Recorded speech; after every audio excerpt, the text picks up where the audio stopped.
joining us this afternoon for our webinar on Social Security.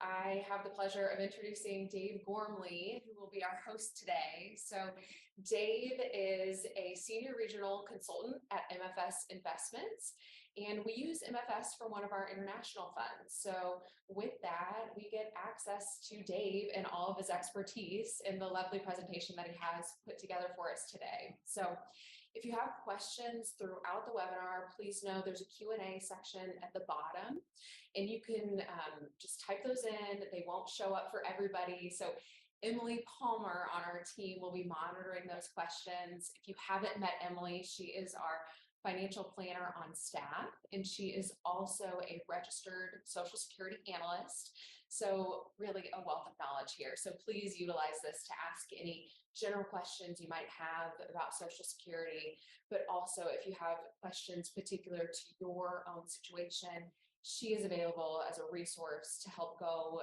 as in-depth as you'd like after this webinar. So this will be recorded. You can always access it later, but I will go ahead and pass it over to Dave, and then Emily will kind of jump in towards the end. So Dave, are you ready to get started? Absolutely. Perfect. I'll pass it on over to you. All righty, great. Let me share my screen. Standpoint to really give you that more personalized and nuanced idea of what might make sense. But with that said, in order to better understand the system, we wanted to take some time today and really walk through a couple key items. First, how retirement benefits are calculated. Second, we'll talk about options for married couples and divorcees. And finally, we'll spend a very brief amount of time talking about taxes and your retirement plan. The goal today is just to give you more confidence and conviction in ultimately how the system works, what might make sense to you from a claiming standpoint, and then again, I would certainly suggest circling back and spending some time with Emily and getting some more pinpoint idea of what might make sense in your situation.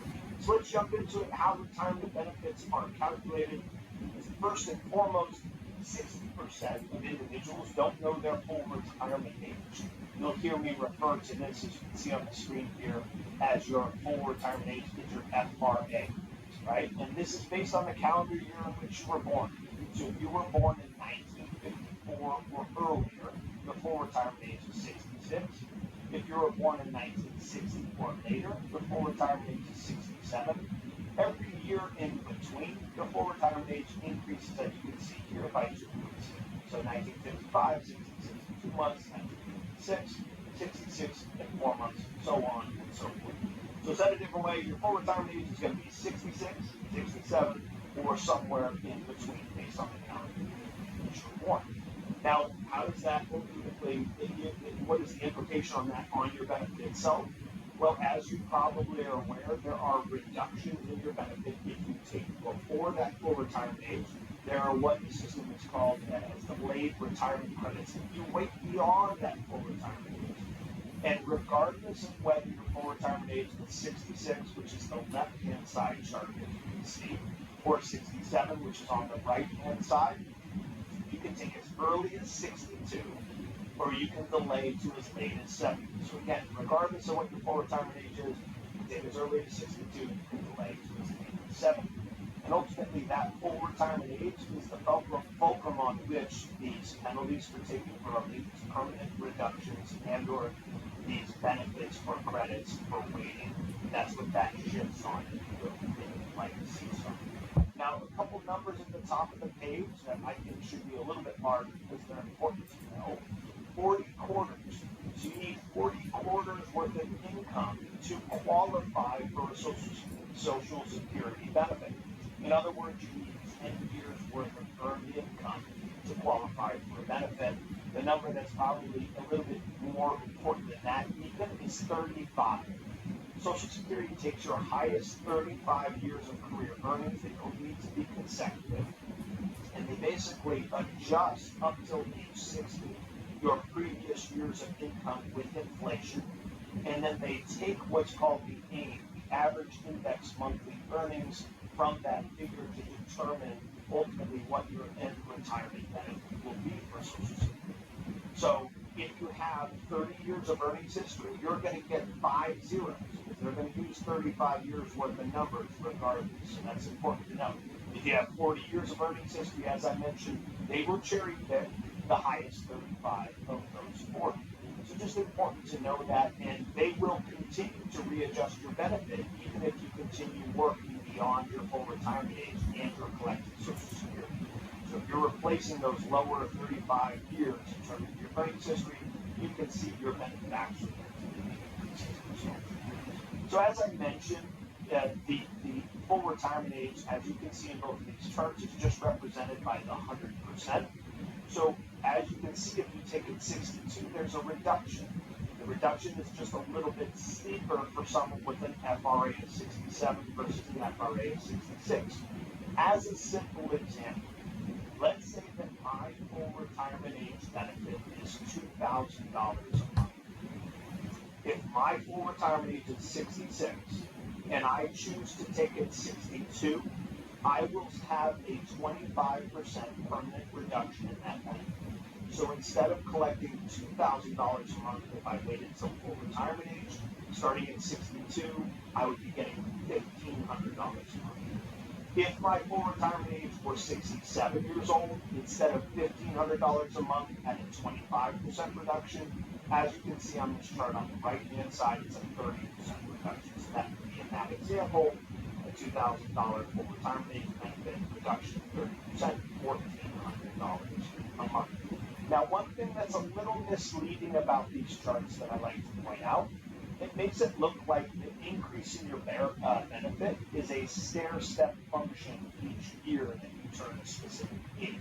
Your benefit increases every single month. Okay, so it would actually be more of a line as opposed to these stair steps. One other thing I like to point out, and I'll use the right-hand side of the chart to do so. But as you can see, the increase in the first couple of years, meaning if I decided to not take it 62 and I wait until 63, 4, etc., in those first couple of years, it's a 5% increase in the benefit. So the reduction goes from 30% to 25% to 20%. In either case, whether I'm at full retirement age of 66, 67, or somewhere in between, once you get within 3 years of your full retirement age, that benefit starts increasing at 6 2/3%. So you can see that as we approach full retirement age on the right-hand side. Excuse me. Once we delay beyond full retirement age, your benefit increases simply at 8% simple every single year.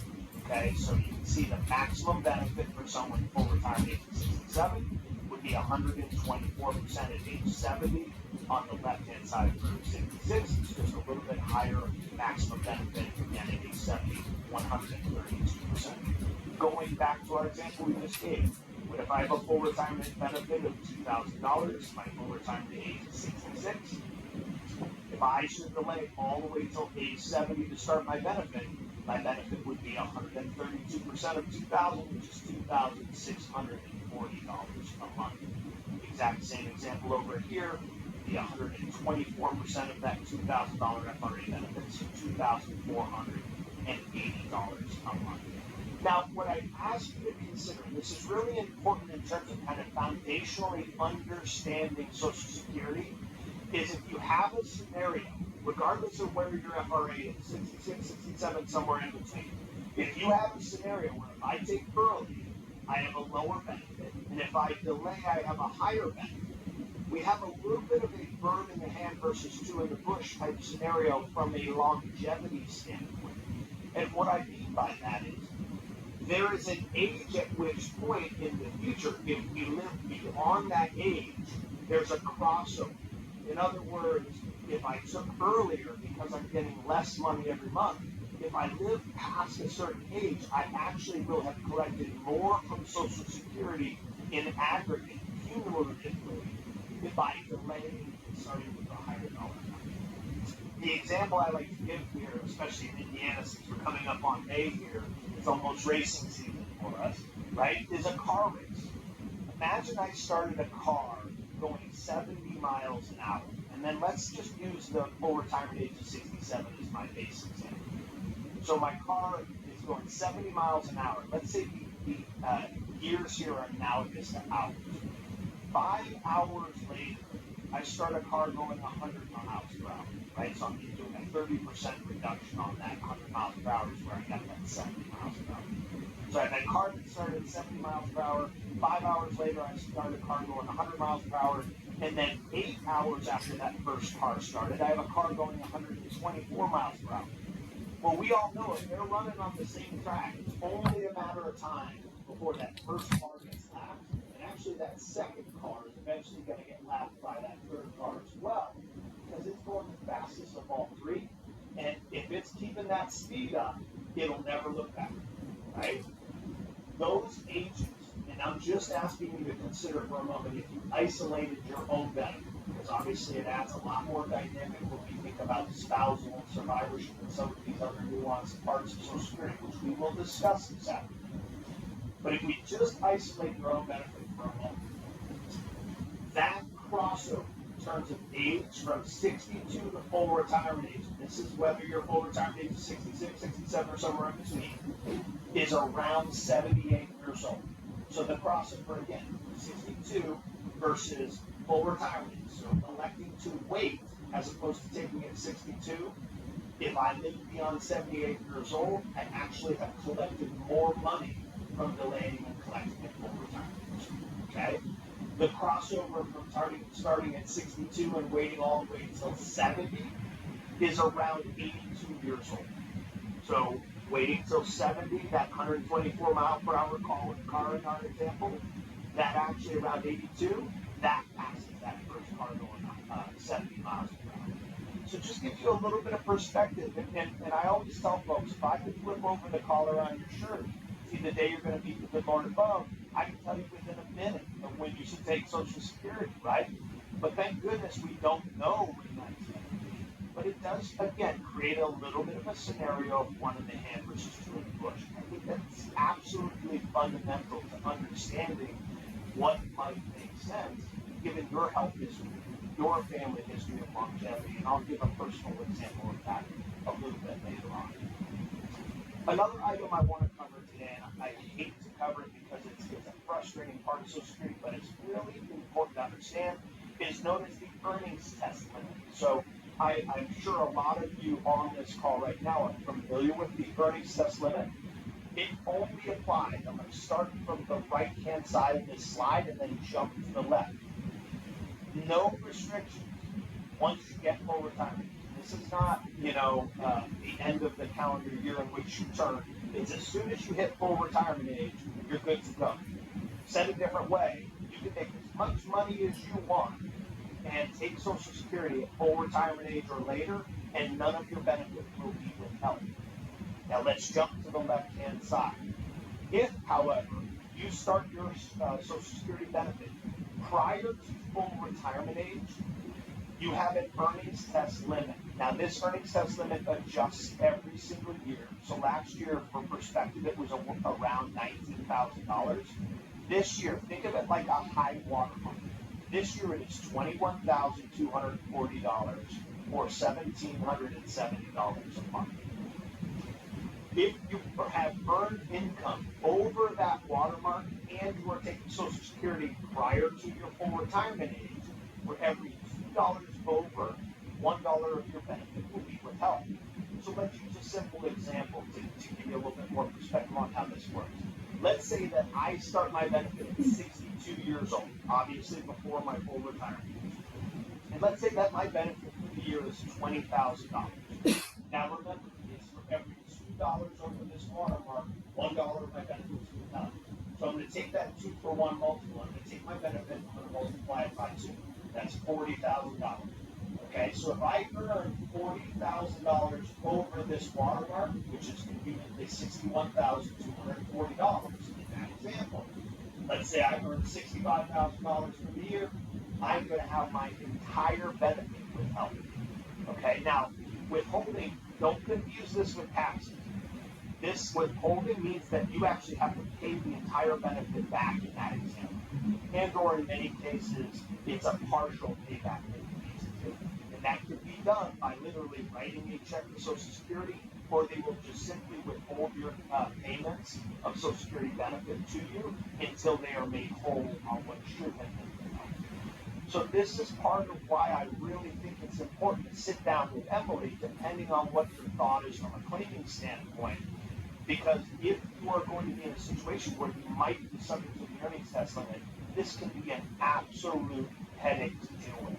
And the reason it can be such a headache, by the way, is because when you go to apply early, let's say you just applied online, it is a simple radio button, meaning you click yes or no, do you anticipate continuing to work? Now, what if you said no in that example because you really didn't anticipate to work, but then with the labor market being as tight as it is right now, maybe you end up getting an offer you can't refuse. You go work, you make that $65,000. What ends up happening is Social Security, this whole over that entire year, would have paid through your benefit. And then when the IRS reconciles what you made that previous year, you're going to get a letter from Social Security that says it has come to our attention there's been an overpayment of your benefit. What a nightmare situation to get into, right? So really important to have those conversations proactively on the front end.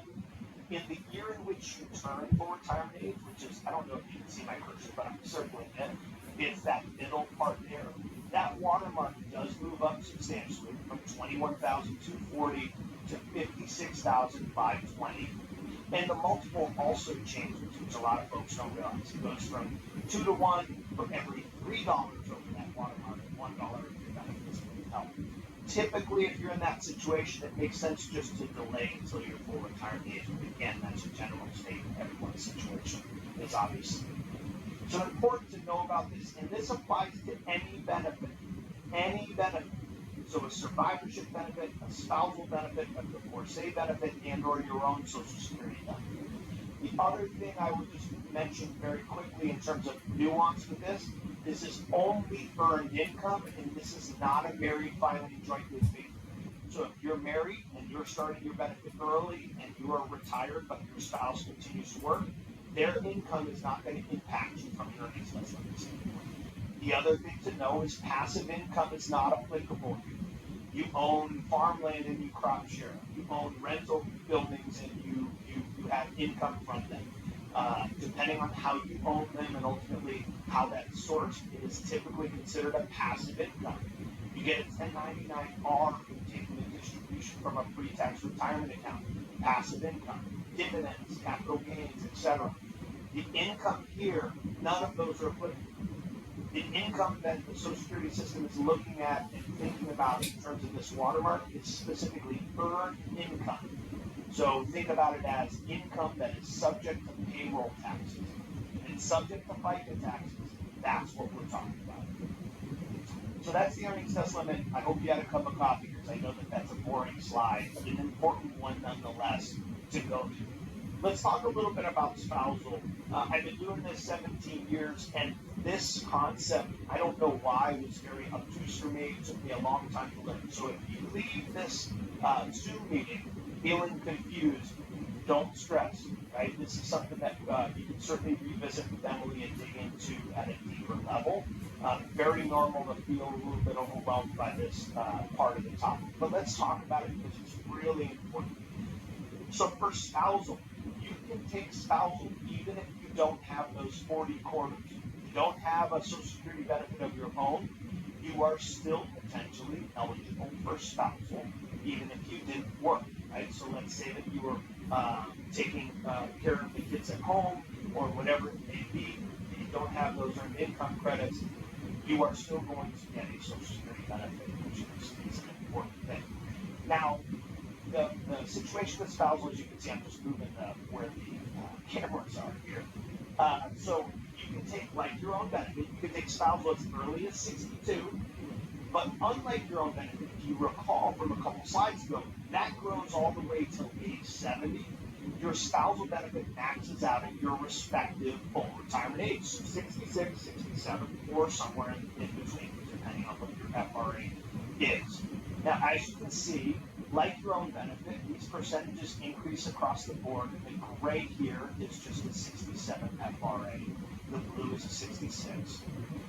So as you can see, you can start as early as 62. It's just a little bit more reduced benefit for a 67 full retirement. It's be 32.5%, whereas the 35% for someone that's an FRA of 66 In both cases, they max out at 50%. Now, this is where it gets a little bit confusing. So I'm going to try to give some examples and some visuals, hopefully to make it a little bit more clear.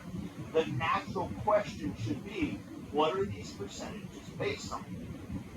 And typically, because most Americans take Social Security before their full retirement age, therefore they have a permanent reduction in their benefit, typically it's actually not based on the dollar amount the higher income individual or the higher benefit, said a different way, individual is actually bringing home in their check. Okay? This percentage is always based on what's called the PIA, primary insurance amount of the higher benefit individual, which is just a fancy Social Security jargon way of saying their full retirement age point. So remember the example I was giving earlier, my full retirement age benefit was $2,000. If I took early, it was some reduction of that. In the examples I gave, it was $1,500 or $1,400.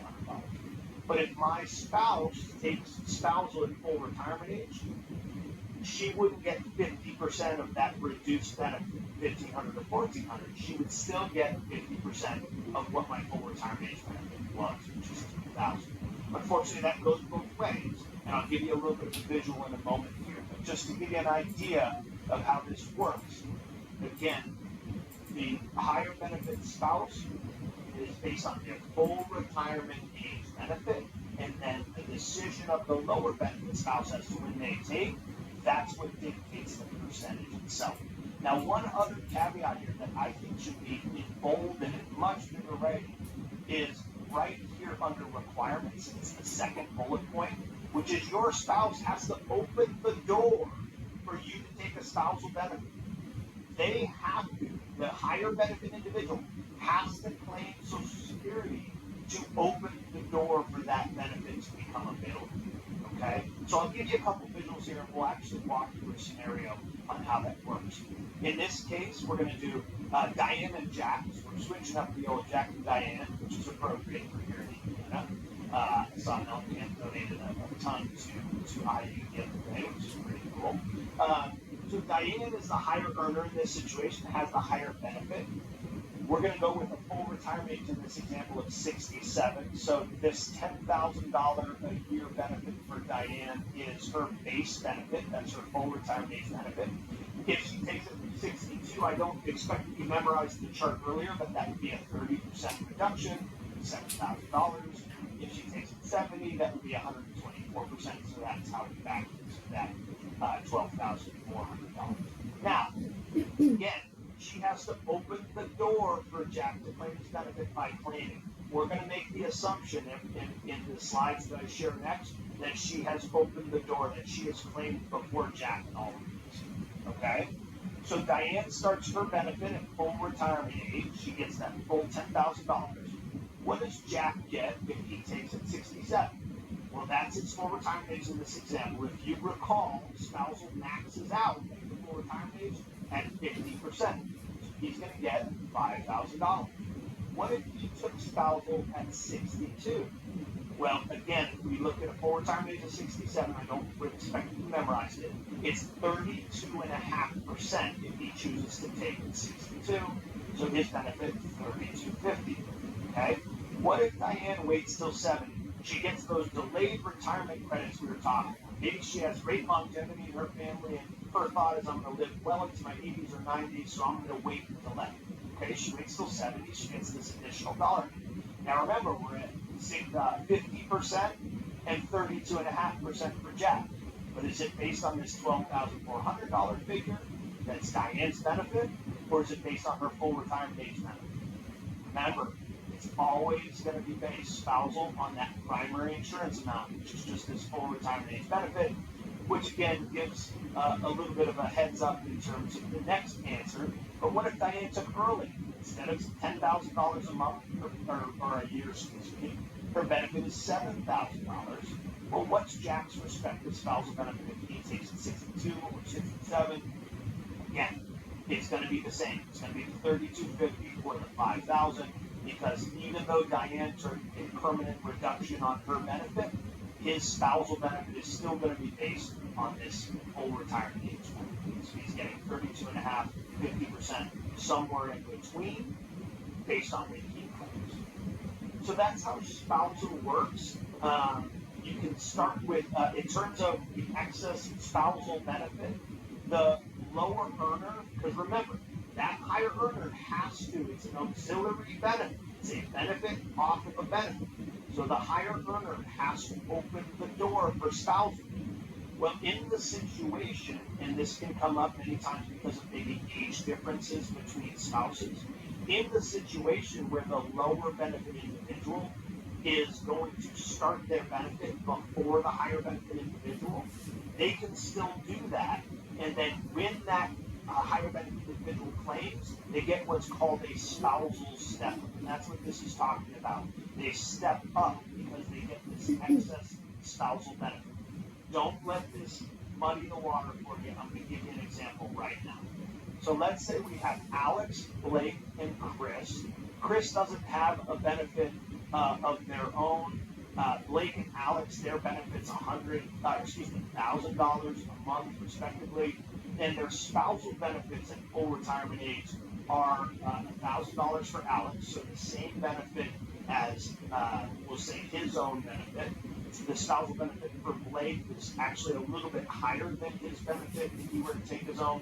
And then, as I mentioned, Chris doesn't care for family in this example, so doesn't have a benefit of his own and has a spousal benefit available at 67.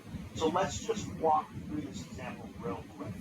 So we'll say that Chris receives the max spousal benefit because it takes at full retirement age. So they're getting that $1,200 a month. We'll say that Blake starts his benefit early.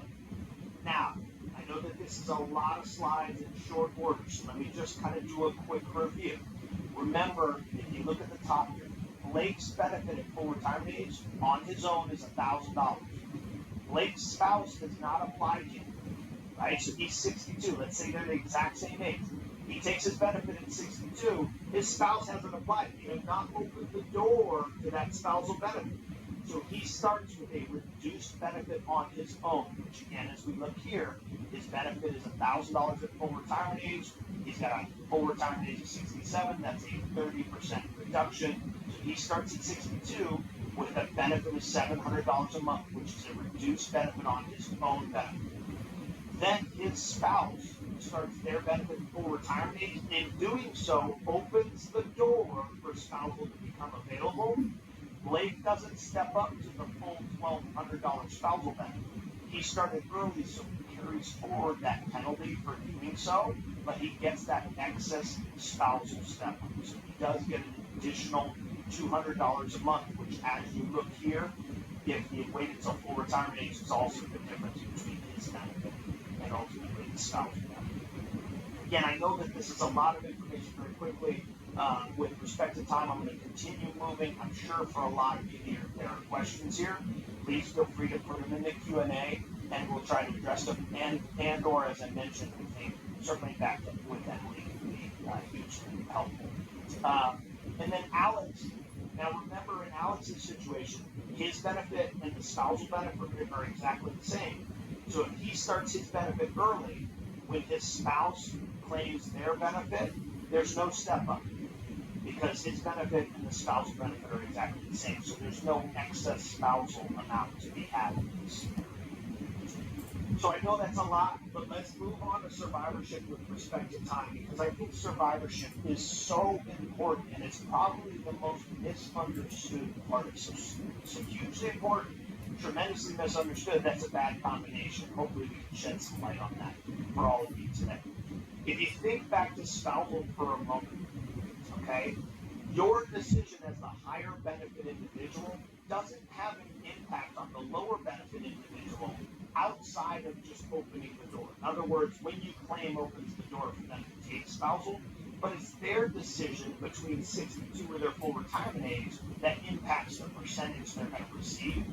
And your decision is to taking early or delaying, that doesn't change anything, right? Because ultimately your reduction or your delayed retirement credits don't impact their spousal benefit.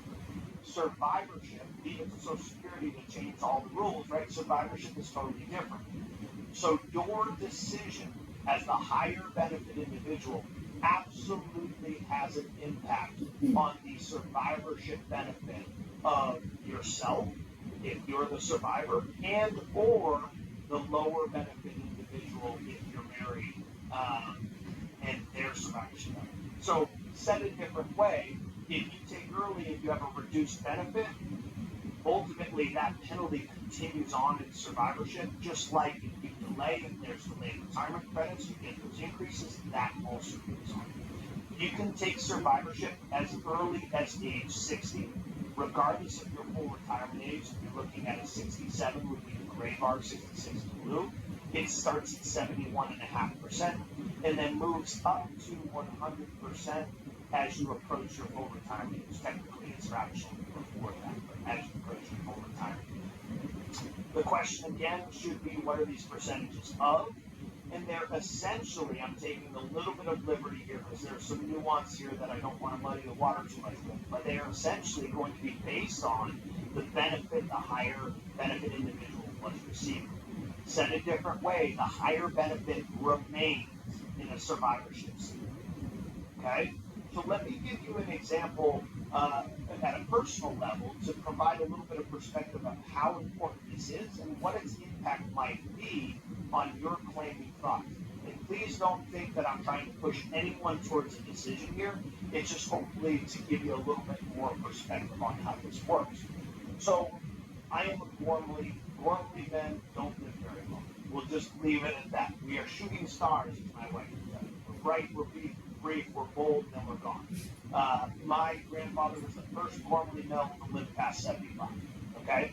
So think back to the crossover that we were talking about earlier. Do you remember the ages, right? 62 to full retirement age. That crossover is about 78 years old. 62 to 70, if you should choose to delay all the way till 70, that crossover is about 82 years old. So if my longevity, and this is, just the truth of my situation is that I will most likely live to my mid-70s, well then I should take early. And you're not going to hear a lot of Social Security specialists tell you that they would take early. But if it were me on my own, and thank the Lord it's not, if it were me on my own, I would take early all day long and twice on Sunday. Right? Now, I'm married to a Hassenbasser. That's my wife's maiden name.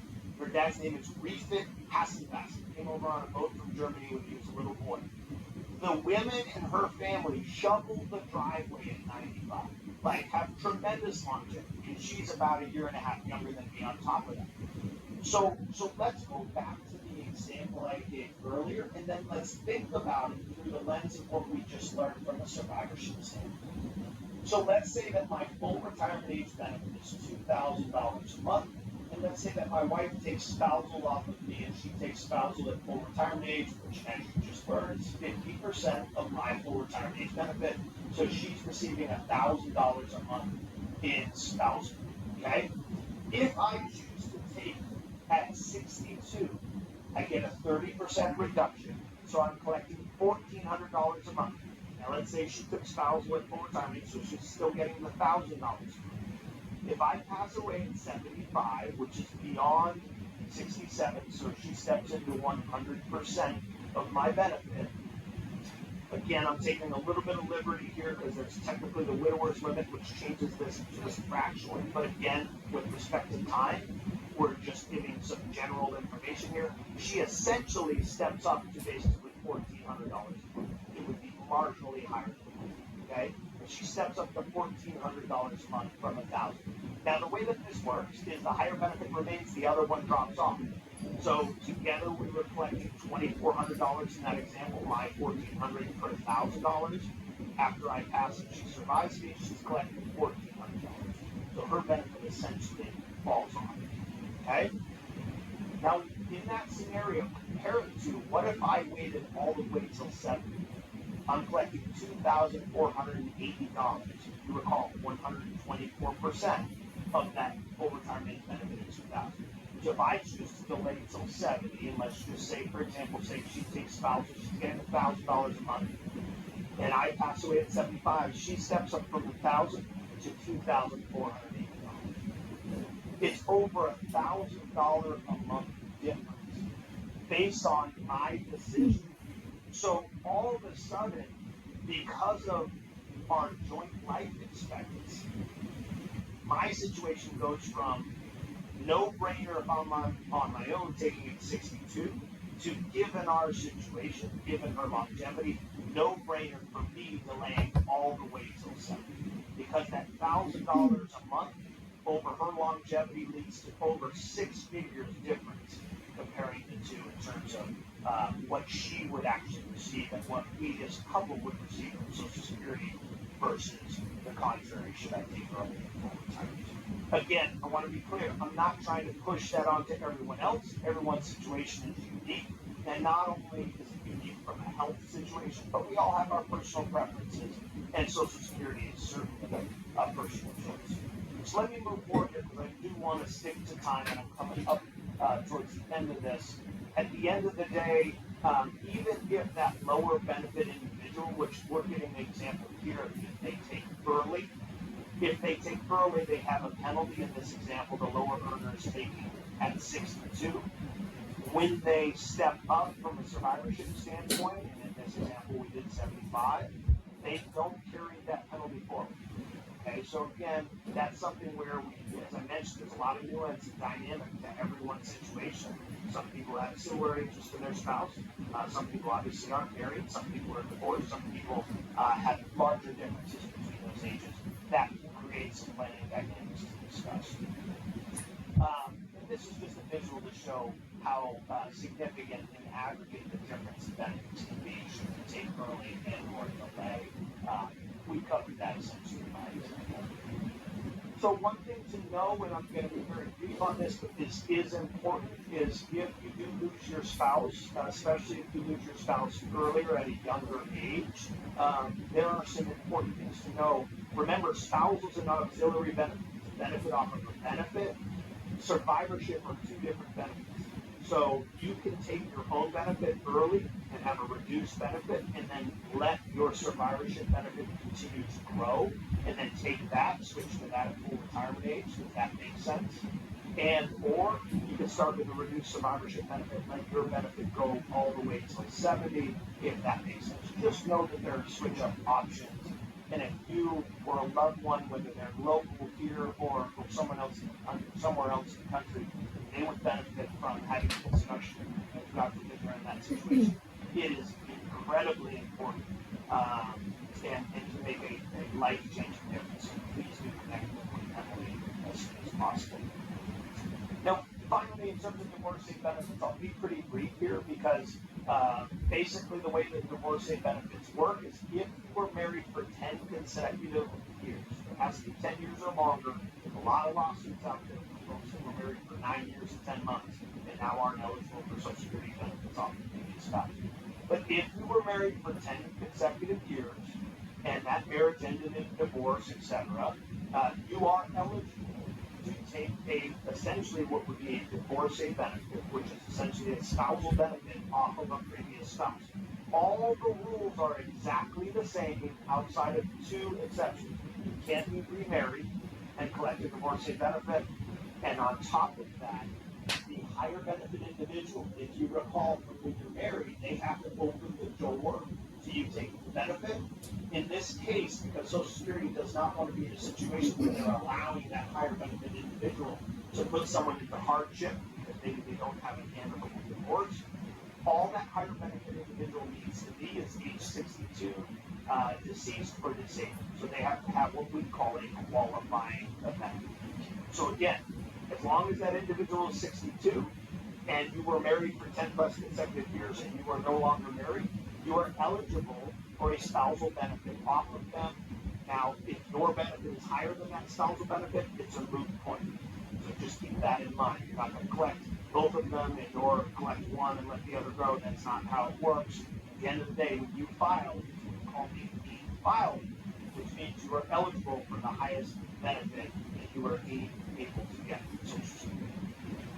Now, one exception to the remarried situation is a survivorship benefit off of an ex or deceased spouse. If you get remarried prior to age 60, you are not allowed to collect a benefit off a deceased spouse that you were married to prior. If, however, you get remarried after age 60, that rule does not apply. So if you get remarried after age 60, you can collect either your own benefit, a spousal benefit off of your new spouse, and or a survivorship benefit off of your previous spouse. And then finally, I will just mention that consecutive marriages that end in annulment, divorce, or death, that would reopen the door for you to take off of a previous spouse.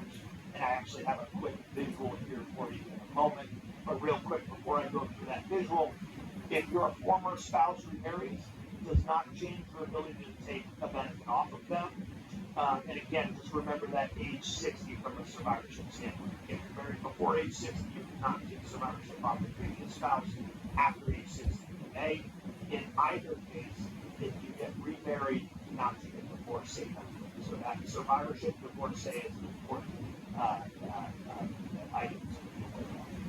Real quick example, if Chris was married to spouse A, they were married for 15 years, which is obviously more than the 10-year requirement. They were divorced, spouse A passes away, then in this example, Chris gets married to spouse B at 45 before age 60, and then they're married for 10 years and they get divorced. Ultimately, here's the situation. Chris has the choice, taking their own retirement benefit, if that's the higher of all of these options. They can take survivorship benefit off of spouse A because the second marriage, even though it started before age 60, it has ended. So again, it ends in annulment or divorce. It reopens the ability to take off the previous spouse. Spouse A has passed, so they can take survivorship off of spouse A, and or because Chris was married to spouse B for 10 plus years as well, they can take spousal or eventually survivorship off spouse B. So there's a lot of nuance. There's a lot of dynamic to this, but you've got to resource it.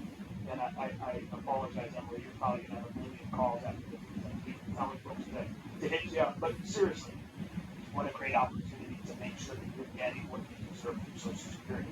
And I call that the Johnny Carson rule in terms of spousal, by the way. Because Johnny Carson had 5 lovely ladies taking Social Security off at one time, which is pretty amazing when you think about the 10-year plus rule. So, anyhow, I told you I'd be very brief on the taxes conversation because I want to fly this or bring this in for a landing in the next, call it 2 minutes. And I just want to give you a perspective on how taxation works. I'm going to go forward a slide and then back up. So don't worry, I'll go back to that slide I just showed you. When it comes to taxation, Social Security uses a unique income, which is called combined income. Your combined income is your adjusted gross income, and this is a married filing jointly number. If you recall, we were talking about the earnings test limit. That's not a married filing jointly figure if you're married. Okay? This is, you take your AGI, they add back in tax-exempt income. What would be an example of tax-exempt income? Let's say you own a municipal bond here in Indiana, federally tax-free. Well, we got to add that back in for the purposes of combined income. Then they take half of your Social Security benefit. That's your combined income. They then put it through this grid. Okay? If you're an individual, you can see the numbers here. I'm just going to read off the married filing jointly with respect to time. If your combined income is less than $32,000, none of your Social Security income will be considered taxable income. If it's between $32,000 and $44,000, up to 50% of your Social Security income will be considered taxable income and will be applied at whatever marginal rate when they stack it on top of your income, whatever marginal rate you tax them. So it's not taxed at 50%, but 50% of your benefit would be considered taxable rate. Finally, once you get over 44,000, and yes, these are antiquated numbers, and no, they're not going to be moving higher anytime soon, but up to 85% of Social Security benefit may be taxable. So if you want to look at this as a glass is 15% full type scenario, in a worst case scenario where 85% of your benefit is taxable income, that's still 15% of that is tax free. So I suppose maybe I'm looking too much for through rose-colored glasses, as they say. So already went through that. Just a quick conversation from a planning standpoint. What sort of items are not considered earned income? Well, Roth distributions, whether that's IRA or retirement plan, QCDs, qualified charitable distributions, which are applied for R&Ds and or before you're needing to take R&Ds, again, non-taxable event, philanthropically, non-taxable portion of pensions and annuities, inheritance and gifts, life insurance proceeds, depending on how they're owned, but typically tax-free, and finally, health savings account withdrawals for qualified medical expenses. Lots of asterisks on this page, so of course, have a discussion with the team. Make sure that from a planning standpoint, that not only are we maximizing your benefit and what makes sense for you and your spouse, but ultimately doing it in a tax-sensitive way to get as much money out of the same pocket as we possibly can, which is kind of the goal all the time. Now, finally, I just close with this, a little bit of a rule of thumb. I'm not a huge fan of rule of thumbs, but nonetheless, a lot of questions. How long are you going to work? What's your withdrawal rate? Thinking about that longevity, that's an important part of this. If you're an individual and you have average life expectancy, typically it can make sense to take earlier. But if you have a longer life expectancy, it does typically make sense to wait there. For someone married, spouse with a lower Social Security benefit, it's not as big of a deal for them to start early if that's necessary and important. But the individual with a higher benefit typically, and that's the example I gave for my situation, typically does make sense to delay and hopefully be able to delay. So thank you for your time. Again, I know that that's a lot of information very quickly, but hopefully it gives you a little bit more confidence, conviction in how this system works. And if anything, and if nothing else, I guess I should say, you know that you've got some great resources available with the team and with Emily's real focus on this as well as the planning in general. With that said, I'm going to turn it back over and I'll leave this slide up. Let's see, I just learned this a second ago, so let's see if I can change the post back to Grace. This would be incredible, folks, if I can do this.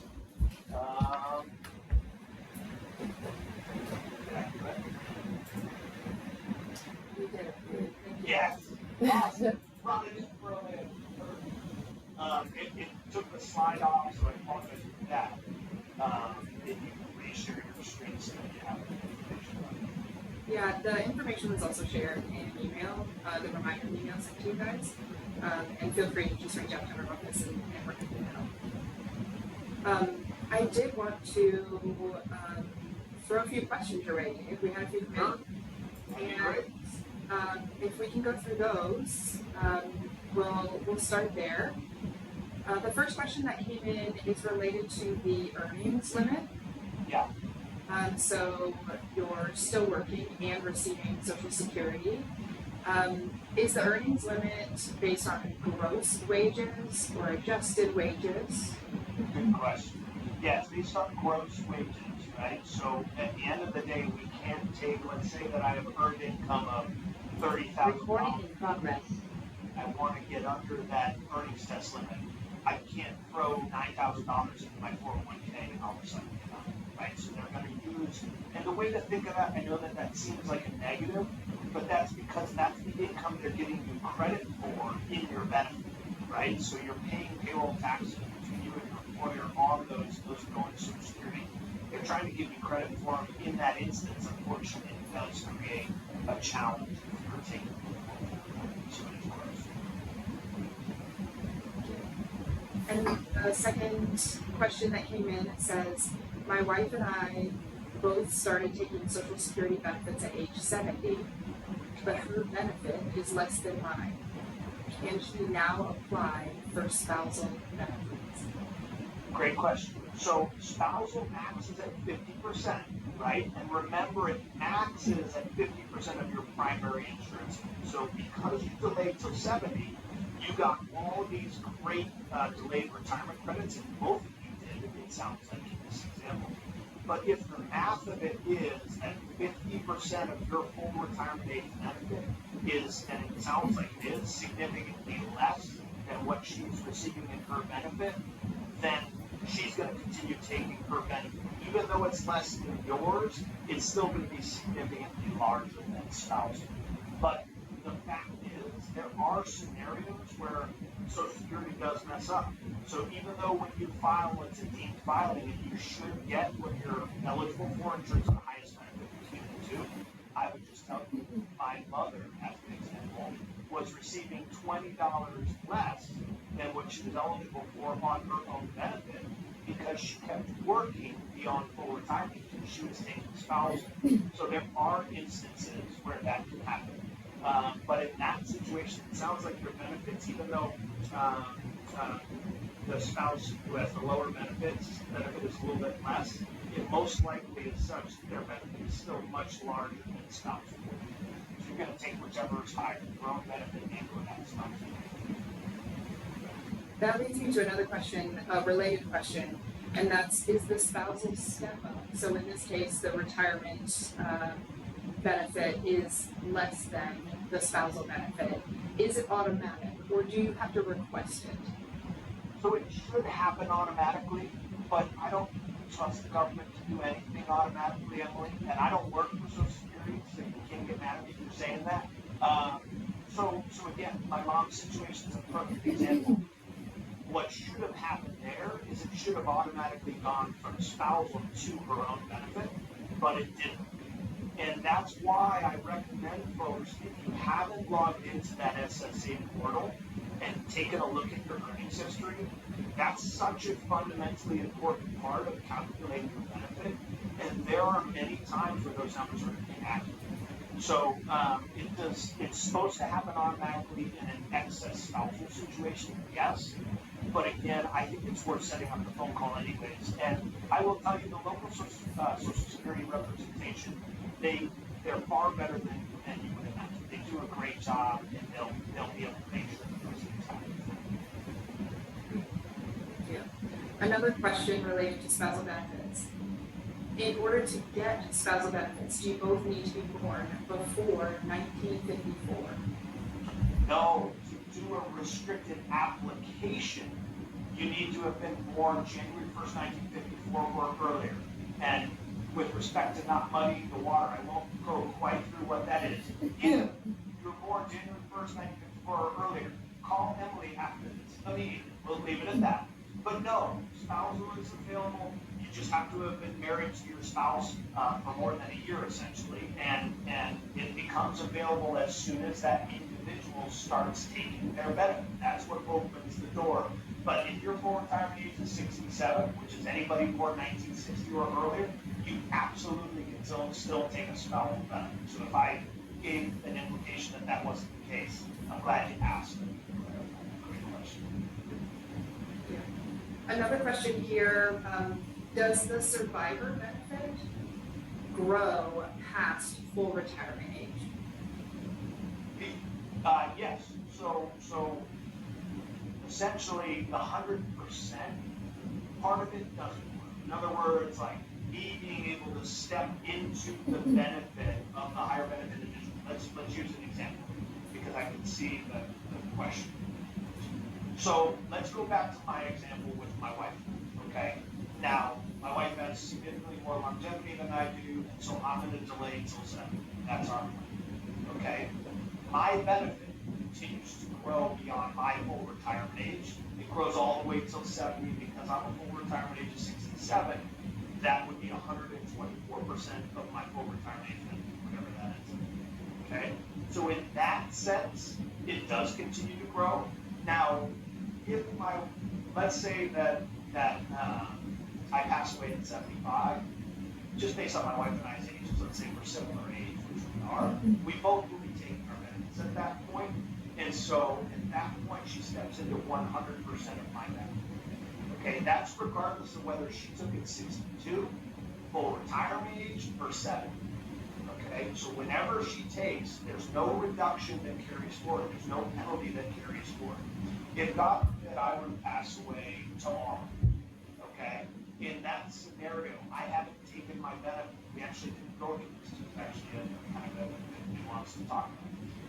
My wife would get credit for my primary insurance company.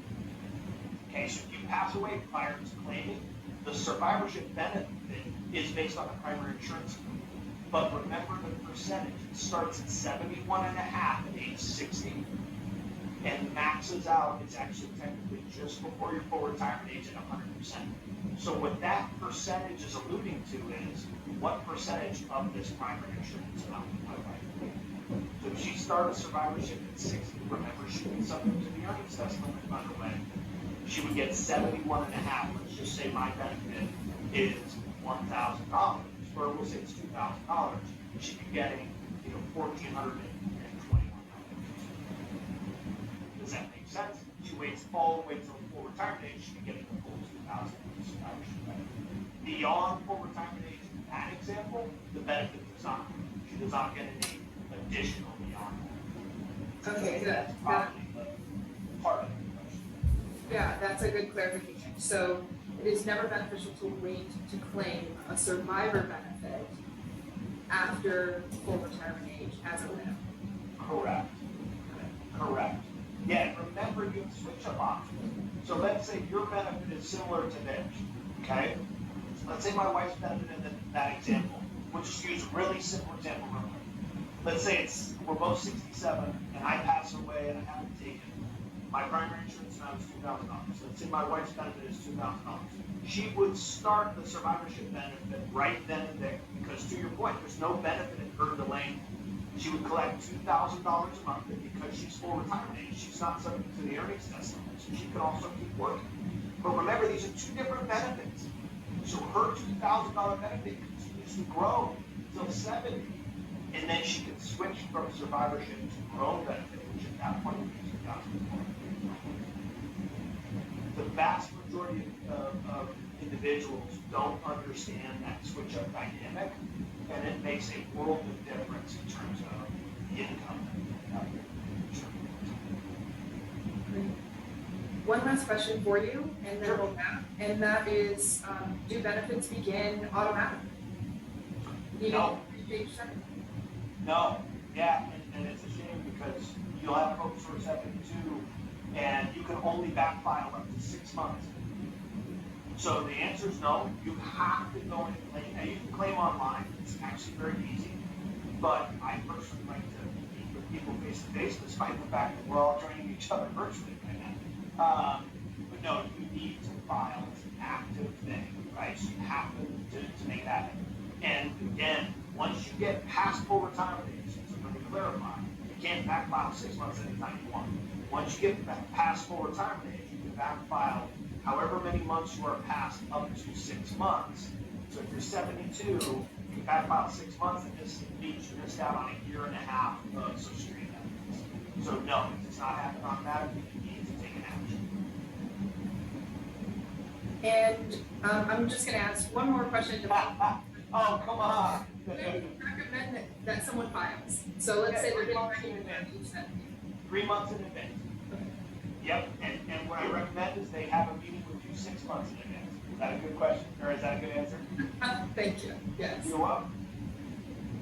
Okay, well, that covers the questions that came in through the Q&A. So thank you for attending, everyone, and thank you for those that participated via the Q&A.